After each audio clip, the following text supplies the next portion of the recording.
Hi மக்களே, அனைவருக்கும் வணக்கம். என்னோட பேர் மு சதீஷ்.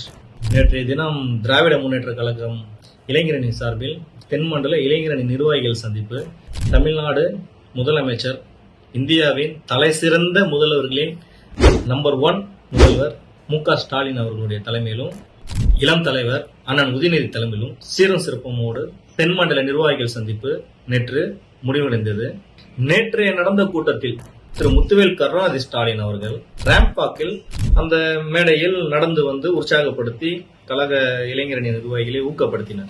இன்னைக்கு வந்திருக்காருல அதாவது தற்குறிகளுக்கெல்லாம் தலைவர் ஒருத்தர், அந்த தலைவரை பார்த்து நாங்க காப்பி அடிக்கிறோமா? நாங்க 2021 கழக தேர்தல் பிரச்சாரங்கள்லயே எங்க தலைவர் ராம்பாக் முறைய நடைமுறையை வந்து தமிழகத்துல அறிமுகப்படுத்தியதே நாங்க தான். இந்த செல்ஃபி வீடியோ எடுத்தாரு, அதையும் அவங்கள பார்த்துதான் காப்பி அடிச்சோம். அந்த விர்ச்சுவல் வாரியர்ஸ் இருக்காங்களே, தவறான தகவல்களை பரப்புறதுல கில்லாடி, இதெல்லாம் நாங்க காப்பி அடிச்சோம் நீங்க சொல்றீங்கல்ல. இப்ப கூட எங்க தலைவரையும் சரி, இளம் தலைவரையும் சரி, அவர் முன்னாடி போய் 150 மைக்கை வச்சு கேள்வி கேட்டாலும், 150 பேர் தனித்தனியா கேள்வி கேட்டாலும், அந்த கேள்விகளுக்கெல்லாம் பதில் ஒற்றையாளாய் நின்று பதில் கொடுப்பார்கள். எங்களுடைய இன்றைய கழக தலைவர் திரு முத்துவேல் கருணாநிதியும் சரி, உதயநிதி ஸ்டாலினும் சரி. கொம்பனுக்கு கொம்பு ஒருத்தர் இருக்காரு, கலைஞர் கருணாநிதி. 150ல 1500 பேர் 1500 மேற்கு வச்சு கேள்வி கேட்டாலும் பதில் சொல்லுவாரு. அதுக்கு முன்னாடி ஒருத்தர் இருக்காரு, பேரறிஞர் அண்ணா.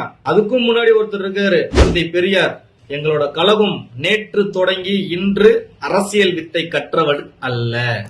24 மணி நேரமும் மக்களுக்காக மக்களோடய நிக்கிற எங்க கழக தலைவரையும் இளம் தலைவரையும் பார்த்து உங்களை பார்த்து காப்பி அடிச்சேன்னு நீங்க சொல்றீங்க. ஒரு மைக்க நீட்டி பதில் கேட்டா ஓடி போற உங்க தலைவன் மத்தியில தலைவனும் அல்ல, நல்ல நடிகனும் அல்ல.